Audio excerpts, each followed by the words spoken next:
June 5th, 1982. Two yellow school buses navigated the narrow streets of West Beirut, carrying 73 Palestinian children who had survived 4 years of civil war, learned to distinguish between outgoing and incoming artillery by sound alone, and mastered the art of continuing education while their city burned in sections. The buses, operated by the United Nations Relief and Works Agency, followed their standard Saturday route from a school in the Sabra district through neighborhoods where laundry still hung from balconies and shopkeepers swept sidewalks in the brief afternoon lull. The children ranged in age from 6 to 14.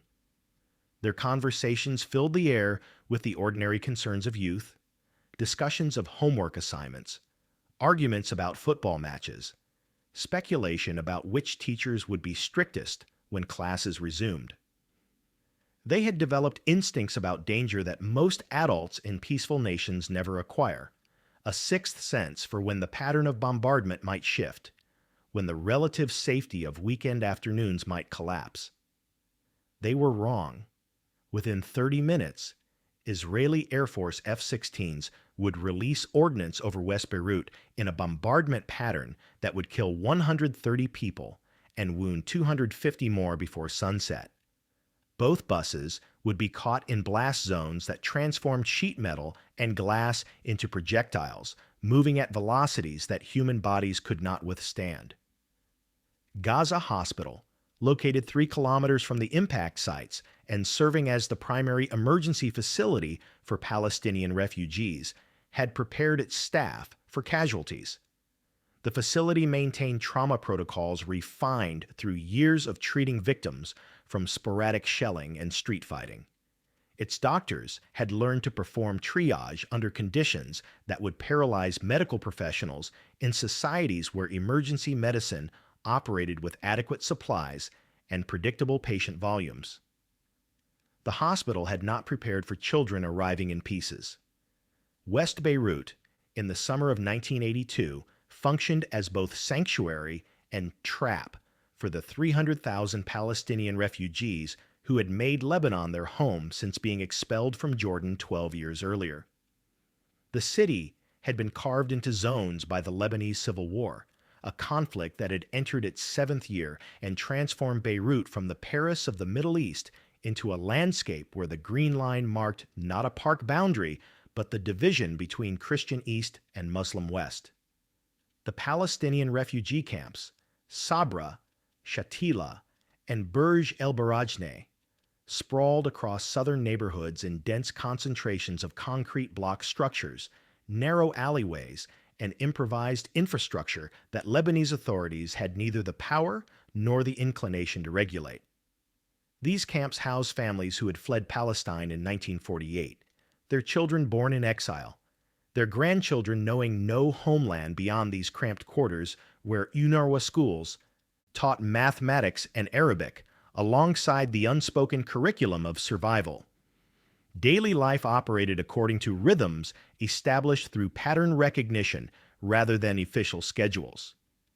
Residents learned which hours invited movement, when Israeli reconnaissance aircraft circled overhead without immediate consequence, when the distant rumble of artillery suggested fighting contained to southern suburbs rather than imminent danger to western districts.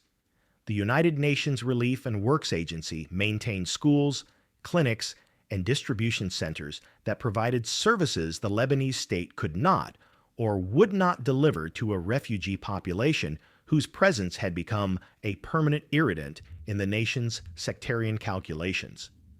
Israeli Air Force jets broke the sound barrier with regularity, their sonic signatures marking Lebanese airspace as contested territory where sovereignty existed as legal fiction rather than operational reality. Saturday afternoons had established themselves as relatively safe intervals. The pattern held with sufficient consistency that families ventured out, that school buses ran their routes, that the ordinary business of existence resumed during hours when bombardment typically paused. This calculus, refined through years of observation and validated through survival, measured risk in probabilistic rather than absolute terms. The Palestinians understood that safety was relative, that danger could return without warning, but patterns created the illusion of predictability that made continued existence psychologically possible. Understanding why Israeli forces chose that particular Saturday to shatter this pattern requires examining the strategic calculations being made in Tel Aviv and Jerusalem. Defense Minister Ariel Sharon had been planning the invasion of Lebanon for nearly 18 months, assembling force deployments along the northern border, coordinating with Phalangist militia leaders who shared his vision of a Christian-dominated Lebanon purged of PLO influence, and constructing the diplomatic architecture that would allow Israel to strike without triggering immediate American intervention. He had convinced Prime Minister Menachem Begin that limited military action would no longer suffice, that the PLO infrastructure in Lebanon represented an existential threat requiring comprehensive elimination, and that Israeli public support for such an operation could be manufactured if the proper pretext emerged. Sharon possessed a reputation for disregarding constraints that other military planners considered inviolable. His career had been built on operations that exceeded their stated objectives, on battlefield initiatives that transformed tactical engagements into strategic victories, and on a willingness to accept civilian casualties that more cautious commanders avoided. The pretext arrived on June 3, 1982, when a Palestinian gunman shot Israeli ambassador Shlomo Argov outside the Dorchester Hotel in London. The assassination attempt, carried out by operatives from the Abu Nidal organization rather than the PLO, provided Sharon with the justification he had been cultivating. Within hours of the attack, Israeli cabinet ministers convened to authorize military operations that had already been planned in comprehensive detail. The fact that Abu Nidal operated independently of Yasser Arafat's PLO, that the two organizations maintained hostile relations, that using the London attack as pretext for invading Lebanon represented a deliberate conflation of separate Palestinian factions, received acknowledgement in cabinet discussions, but did not alter the decision calculus. The aerial bombardment that commenced on June 4th was designed to achieve multiple objectives simultaneously. Strikes would destroy command centers, ammunition depots, and communication networks that PLO forces had constructed over a decade of Lebanese operations. The bombardment would also demonstrate Israeli capability to reach any target within Lebanon, sowing panic among Palestinian civilians and pressuring Lebanese authorities to demand PLO departure. The ordinance made no distinction between military installations and the civilian infrastructure surrounding them, between weapons storage facilities located in apartment building basements and the families living in apartments above. The operations planners, working from intelligence gathered over months of surveillance and cultivated through assets embedded within Lebanese factions, had identified several hundred targets across Beirut and southern Lebanon. Lebanon had served as the primary operational base for the Palestine Liberation Organization since September 1970, when King Hussein of Jordan crushed the Palestinian uprising known as Black September and expelled Yasser Arafat's forces across the border into Syria and, subsequently, Lebanon. The PLO transformed southern Lebanon into what journalists termed Fatahland, a quasi-state where Palestinian fighters maintained training camps, weapons depots, and artillery positions from which they launched raids into northern Israel. Lebanese authorities, weakened by sectarian divisions that would erupt into civil war in 1975, lacked the military capacity to regulate or expel the Palestinian armed presence. The PLO provided services that the Lebanese government could not deliver to refugee populations, establishing schools, hospitals, and administrative structures that functioned as parallel governance. Cross-border violence escalated throughout the 1970s. Palestinian commandos infiltrated Israeli territory, conducting attacks that killed civilians and soldiers while Israeli defense forces retaliated with artillery strikes and air raids against Lebanese villages suspected of harboring militants. In March 1978, after the Coastal Road Massacre, in which 11 PLO fighters hijacked a bus and killed 37 Israelis, Israel launched Operation Litani, invading southern Lebanon with 25,000 troops who occupied territory up to the Litani River. The United Nations deployed peacekeeping forces, UNIFIL, to create a buffer zone, but these troops possessed neither the mandate nor the capability to prevent Palestinian attacks or Israeli reprisals. The Lebanese Civil War, entering its seventh year by 1982, had fractured the country into zones controlled by competing militias. Syrian forces, 30,000 strong, occupied much of northeastern Lebanon under Arab League mandate. The Phalangist militia, commanded by Bashir Gemayel and representing Maronite Christian interests, maintained secret coordination with Israeli intelligence and received weapon shipments that arrived through ports Israel controlled. The PLO allied with Lebanese Muslim factions and leftist organizations, creating a coalition that held West Beirut and southern suburbs. Cold War dynamics overlaid these local conflicts. The Soviet Union supplied the PLO with weapons and training. The United States provided Israel with aircraft, precision munitions, and diplomatic cover at the United Nations. By June 1982, Lebanon functioned not as a sovereign state, but as terrain where regional powers pursued objectives disconnected from Lebanese welfare. The Palestinian refugees, numbering more than 300,000, existed in this landscape as both strategic assets for Arab states that claimed to champion their cause and expendable populations whose suffering served propaganda purposes for all parties. Israeli war planners, operating from this strategic assessment, designed an air campaign calculated to achieve maximum psychological impact alongside military degradation. The intelligence architecture supporting Operation Peace for Galilee had been under construction since 1979, when Mossad established networks within Palestinian camps through informants whose motivations range from financial compensation to personal grievances against PLO leadership. Station officers operating from the Israeli embassy in Cyprus managed assets who provided information about weapons storage locations, command structure hierarchies, and the daily routines of senior PLO officials. The Phalangist militia, commanded by Bashir Gemayel, and maintained through Israeli financial support and weapons transfers, contributed intelligence from Lebanese Christians who resented the Palestinian presence and saw Israeli intervention as opportunity rather than invasion. These multiple intelligence streams converged in Tel Aviv, where Mossad analysts constructed target folders that documented buildings, identified occupants, and assessed the military value of structures scattered across Beirut's residential neighborhoods. The coordination between Mossad intelligence collection and Israeli Air Force strike capabilities followed protocols established during previous operations.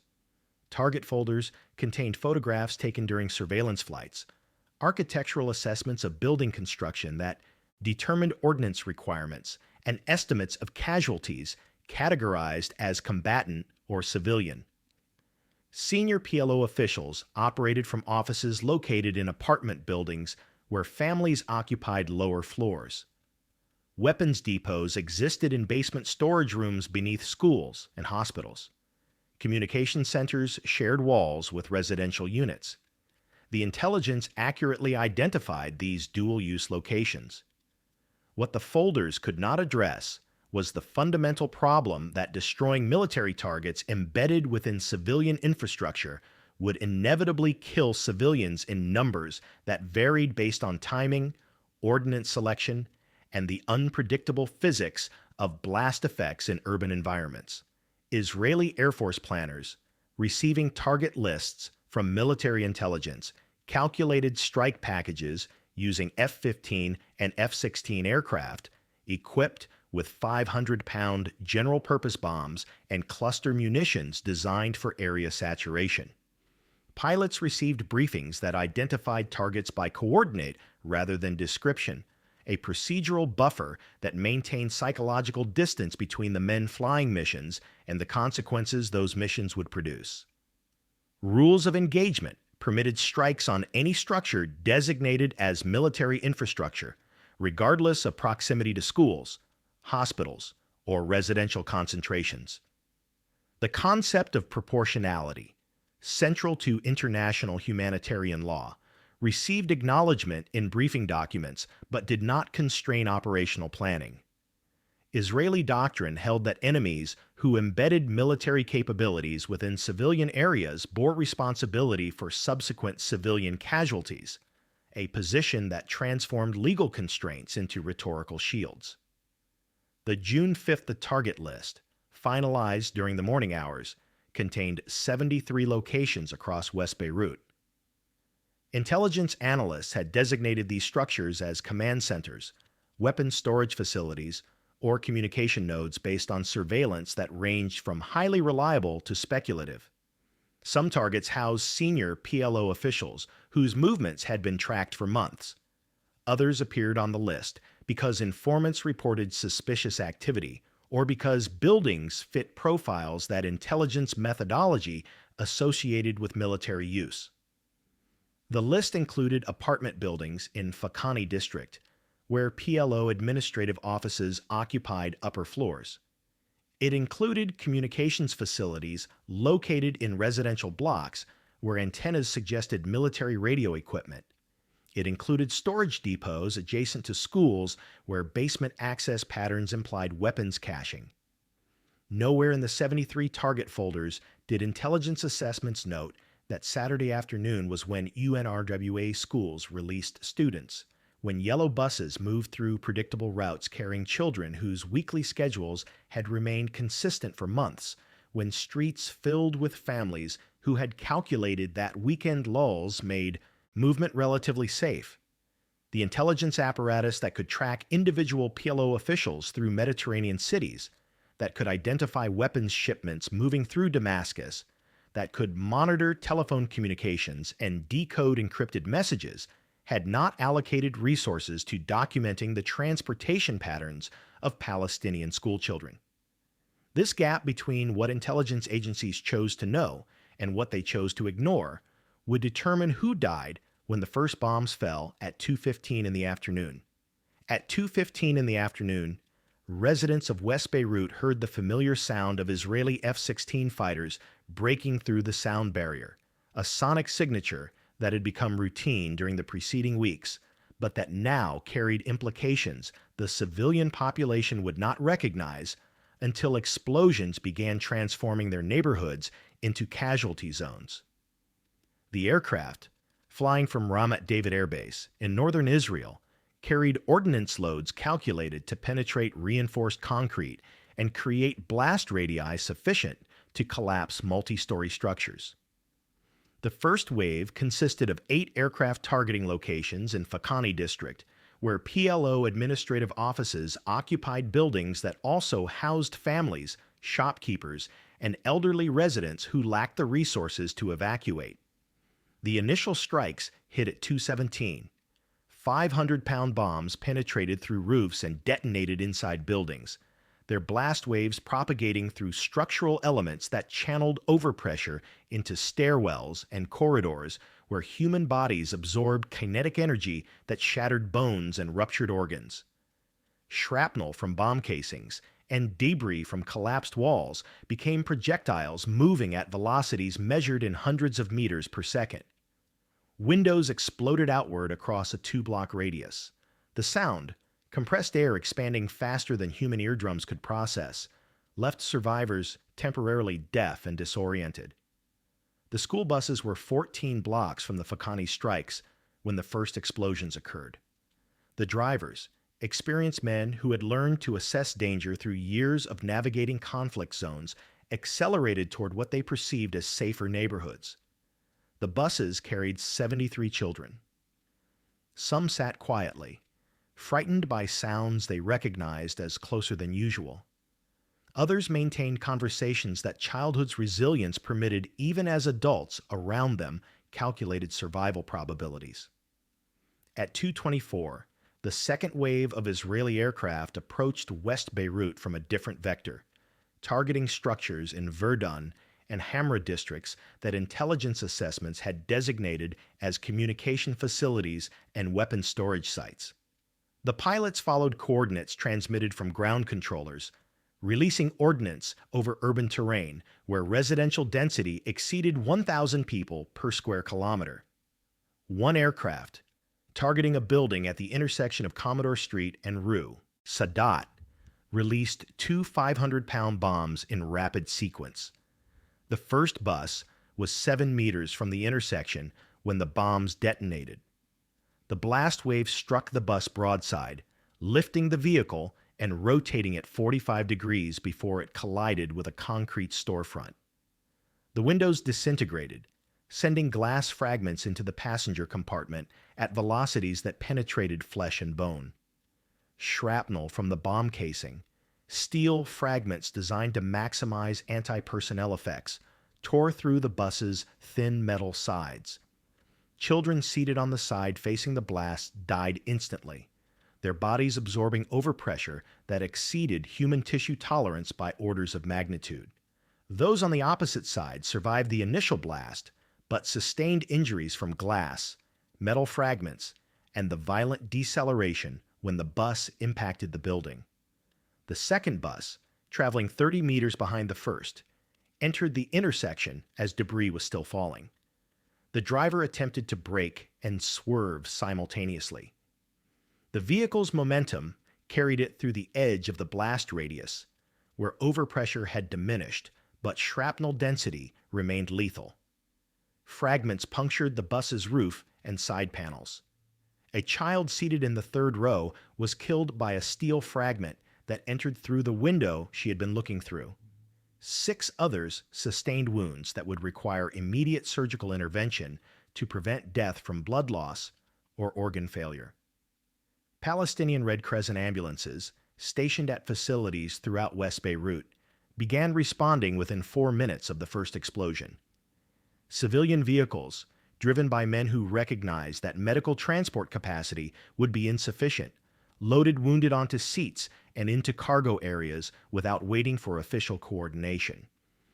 The scene at both bus locations presented responders with triage decisions that medical ethics training had not adequately prepared them to execute. Some children were clearly dead, their injuries incompatible with continued biological function. Others screamed or whimpered with wounds that ranged from superficial to immediately life-threatening. A few sat in shock, bleeding from injuries they had not yet recognized, their nervous systems flooded with adrenaline that temporarily masked pain. The drive to Gaza hospital required navigating streets that were simultaneously filling with people fleeing bombardment and vehicles attempting to transport casualties. The ambulances and civilian cars carrying children from the buses arrived at the hospital between 2:40 and 2:55. Joining a stream of casualties from strikes across multiple neighborhoods. Gaza Hospital, a 4-story structure operating at capacity under normal circumstances, received 187 casualties between 2:30 and 4:30 that afternoon. The emergency ward, designed to handle 20 patients simultaneously, processed more than 60 during the first hour. Doctors performed triage in corridors, making decisions about which wounded could potentially survive surgical intervention and which injuries exceeded the facility's capability to address. The children from the buses arrived with blast trauma, shrapnel wounds, and crush injuries from the vehicle's violent impacts. Some had lost limbs. Others presented with abdominal wounds where metal fragments had penetrated intestines and caused internal bleeding that required immediate operation. A 6-year-old girl arrived with a steel fragment embedded in her skull, alive but unconscious, her prognosis dependent on whether neurosurgeons could extract the shrapnel without causing additional brain damage. The hospital possessed two functioning operating rooms. Both were occupied continuously from 2:45 until midnight. Surgeons operated without adequate anesthesia, performing amputations and emergency abdominal surgeries while patients screamed or were physically restrained by orderlies. Blood supplies, already limited due to Israeli blockade of medical shipments, ran critically low by 4:00. Doctors made decisions about which patients would receive transfusions and which would be allowed to die from blood loss because resources could not be divided among all who needed them. Israeli aircraft continued striking targets across West Beirut throughout the afternoon. A third wave arrived at 3:15, a fourth at 3:45. The bombardment created a cascading medical crisis where each new wave produced casualties faster than existing casualties could be stabilized or evacuated to facilities with greater capacity. The bombing also damaged roads and destroyed vehicles that might have transported wounded, creating a feedback loop where medical response capability degraded as casualty numbers increased. By 4:30, when the aircraft finally departed Lebanese airspace and air raid sirens fell silent, the two school buses sat in configurations that would require mechanical equipment to disentangle. Forensic analysis, had any been conducted, would have documented that the first bus absorbed a direct blast effect and secondary shrapnel from a bomb targeting a building 70 meters away. The second bus entered the blast radius seconds after detonation and was struck by fragments that had already passed through two concrete walls, losing velocity but retaining sufficient kinetic energy to penetrate sheet metal and human tissue. The children who had boarded those buses at 2 Arzaish, believing that Saturday afternoon was safe, had been transformed into casualty statistics that Israeli Defense Ministry spokespersons would neither confirm nor deny in statements released to international media over the following days.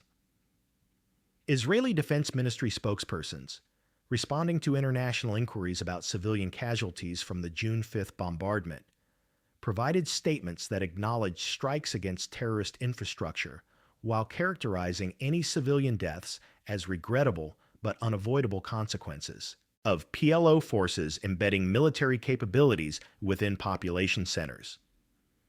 The official narrative, disseminated through press releases and briefings to foreign journalists, emphasized that Israeli pilots targeted only structures identified through intelligence as serving operational purposes for Palestinian armed groups. Casualty figures were disputed or minimized. Initial statements suggested that reports of widespread civilian deaths represented Palestinian propaganda designed to generate international sympathy. When photographic evidence and eyewitness accounts from neutral observers made denial untenable, subsequent statements acknowledged civilian casualties while assigning responsibility to PLO leadership for conducting military operations from residential areas. Prime Minister Menachem Begin, addressing the Knesset on June 6th, described the bombardment as a measured response to years of terrorist attacks launched from Lebanese territory. He characterized Operation Peace for Galilee, the ground invasion that commenced that morning, as a limited operation designed to create a 40-kilometer security zone that would place Israeli civilians beyond range of PLO artillery. Defense Minister Sharon, whose actual objectives extended far beyond the security zone Begin described, maintained public alignment with the Prime Minister's statements while ordering armored divisions to advance toward Beirut. The fact that Israeli forces would besiege the capital rather than halt at the 40-kilometer line became apparent over subsequent days, revealing the gap between official explanations and operational reality. The International Committee of the Red Cross, maintaining personnel in Beirut throughout the bombardment, issued statements documenting casualty numbers that exceeded Israeli government figures by orders of magnitude. Red Cross observers reported that the vast majority of casualties received at hospitals were civilians, including children, elderly residents, and women who bore no connection to military activities.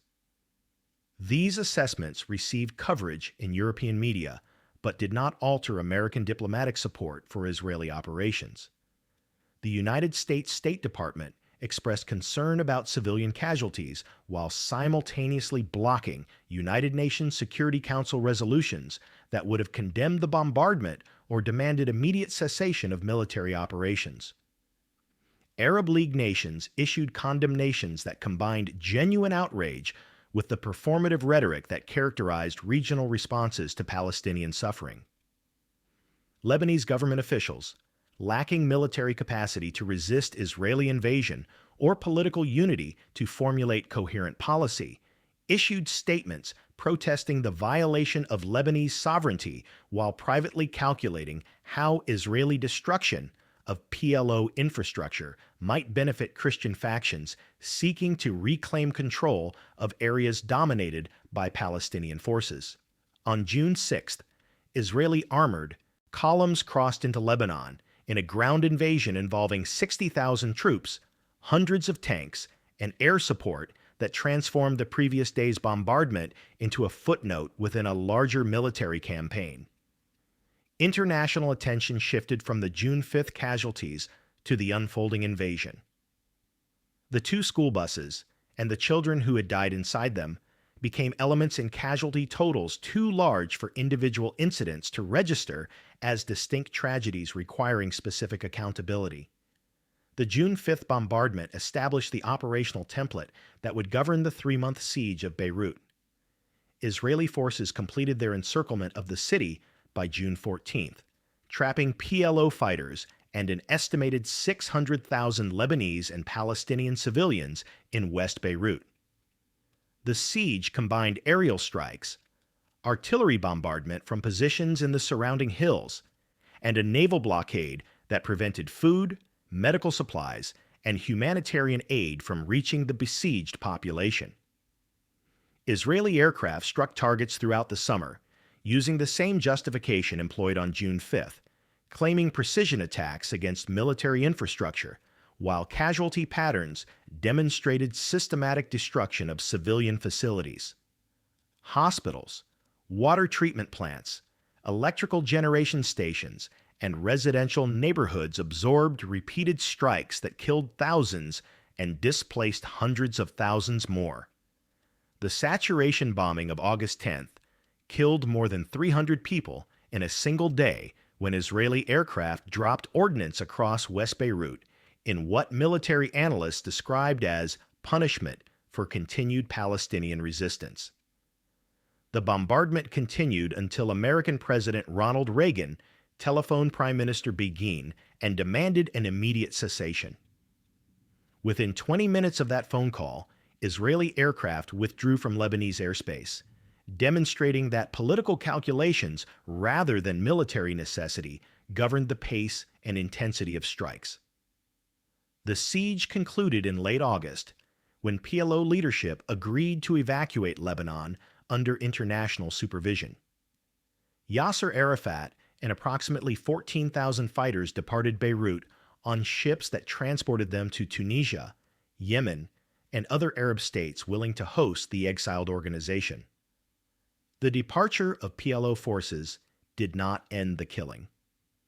On September 16th, 2 days after Israeli allied Falangist leader Bashir Gemayel was assassinated, Israeli forces authorized Falangist militia entry into the Sabra and Shatila refugee camps. Over the following 48 hours, Falangist fighters massacred between 1,000 and 3,000 Palestinian civilians, mostly women, children, and elderly residents, while Israeli forces maintained positions surrounding the camps and illuminated the area with flares that facilitated the nighttime killing. Israeli military and political leadership faced international condemnation and domestic protests that eventually forced Defense Minister Sharon's resignation, though no Israeli officials were prosecuted for war crimes. The Lebanese occupation that followed would last 18 years, creating conditions that enabled the emergence of Hezbollah, an Iranian-backed Shiite militia that would eventually force Israeli withdrawal in 2000 through sustained guerrilla warfare that inflicted casualties Israel proved unwilling to sustain indefinitely. Military strategists in Tel Aviv and Washington, analyzing Operation Peace for Galilee in classified assessments produced throughout late 1982 and 1983, drew conclusions that focused primarily on force deployment efficiency, logistics sustainment under combat conditions, and the tactical effectiveness of precision-guided munitions in urban environments where targets existed within densely populated areas.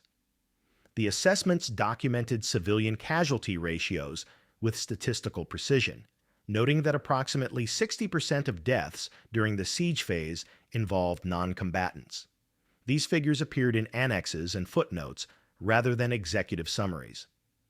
The primary analytical focus addressed questions of military effectiveness, measured through metrics that treated civilian deaths as external variables rather than outcomes requiring doctrinal reconsideration.